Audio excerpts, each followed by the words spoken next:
Not safe for work. What is your worst Tinder date experience? I was messaging this woman for about a week or so when we decided to go on a date. She was a goth, and at the time, that was my weakness. My past experiences with goth ladies is extremely sweet and kind until you piss them off. So I got to her place to pick her up. I texted her saying I was there, and she sent a cute anime gift to me, so it got me a little excited. As she is getting in my car, she's not necessarily looking at me, and I give what I think is a charming and funny hello, but all she does is stare at me. We are looking at each for a few seconds, and I figured she didn't hear me. I say it again, keep in mind it's night and dark in my car, and still no response. It suddenly occurs to me. She's deaf, however that wasn't a deal breaker. Just a hurdle I needed to jump. I turn my interior light and sign, "Can you read lips?" That's the only ASL I bothered to learn in this age of texting. She nodded, and it took off from there. She wasn't born deaf, so, and I'm very sorry any deaf person reading this, there was no speech impediment. Again, want to apologize. I know it's not your fault, so I tell her to do the talking on the way to the restaurant, and I will tell her about myself when we get there. So we get to the place and she tells me it's one of her favorite places because they have real absinthe. Not the American iced absinthe. The real green fairy. So I'm a little uneasy, but figured one of them would probably set the mood perfect. I sip mine, she shoots hers. And then gets another. And another. And another. 6 double shots of absinthe, and I'm thinking I was gonna have to take her to the hospital. She starts rambling and going on.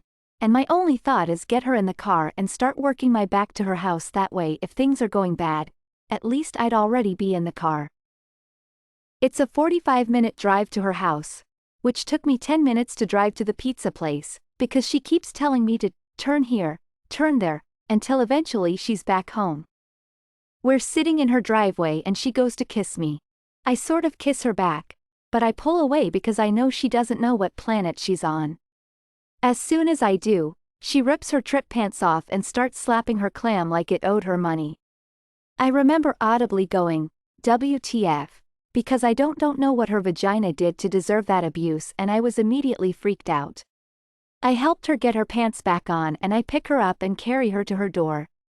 The whole time she's trying to make clumsy advances trying to get me to sleep with her, and that's just a jail sentence I do not want.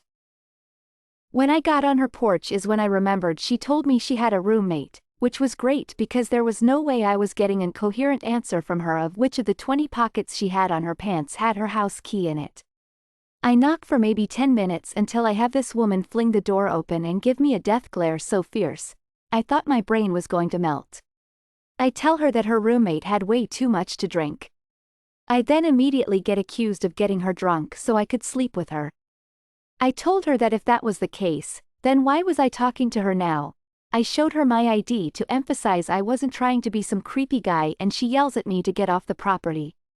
I leave the lady lying right there at her front door, hop in my car, and head home. Weirdest night of my life. Had a guy message me saying he has a seizure fetish, as he said he likes how everything tenses up and them being unconscious. I have seizures and was horrified. I still thank God my boyfriend isn't at all like that.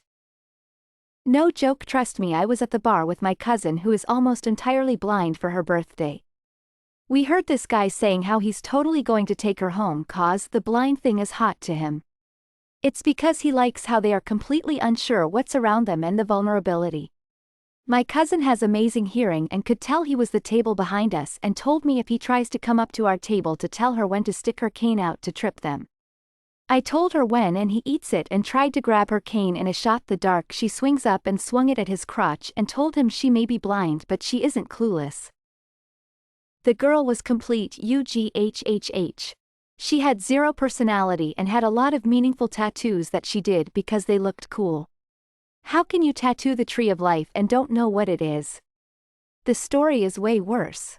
We were there for a one-night stand and told me that her straight BF is waiting her outside to pick her up. It was a revenge from her because he was forcing her into polyamory. While we were talking, she told me about a trip from Istanbul to Berlin with the train, and this story seemed amazing and was so jealous of her in a happy way. Then she proceeds to show me Insta stories because she couldn't remember any of it. It was 1 year before. Sis. That would be the experience of my life. How can you be so shallow and only care about Insta stories? I had a lot of good and bad luck on Tinder. My worst experiences are all very similar, involving women who want me to take them to the most expensive restaurant in town, order the most expensive entrees, appetizers, wine, and desserts. Of course, I'm probably on their list of worst Tinder dates too, because my usual go-to action is to excuse myself for the restroom, head my way to the waiter, pay my portion of the tab, give the waiter a healthy tip, and slip out the back door. I had one woman who brought her 4-year-old daughter to dinner. This might have been excusable if she had told me that she was bringing her daughter ahead of time, or had told me that she couldn't find a sitter. Instead, she told me that she brought her daughter because she wants me to meet the whole family first. An interesting take, however I felt it was too bold of a move. Another Tinder date was at an art festival. She spent several hours telling me about how men are evil, how we are all out for one thing, just pussy, how we are all unfaithful and horrible and do nothing but rape and kill. Now be honest here, this girl was maybe a 5, standard 10-point hotness scale, and there was nothing adorable about her personality. As I recall, the only reason that I'd swiped on her in the first place is that we had a few hobbies in common. All in all, I've had some really great dates though. One thing I have found in common with all of the dates I was unhappy with is that most of them seem to have a penchant for taking pictures while they are flipping off the camera.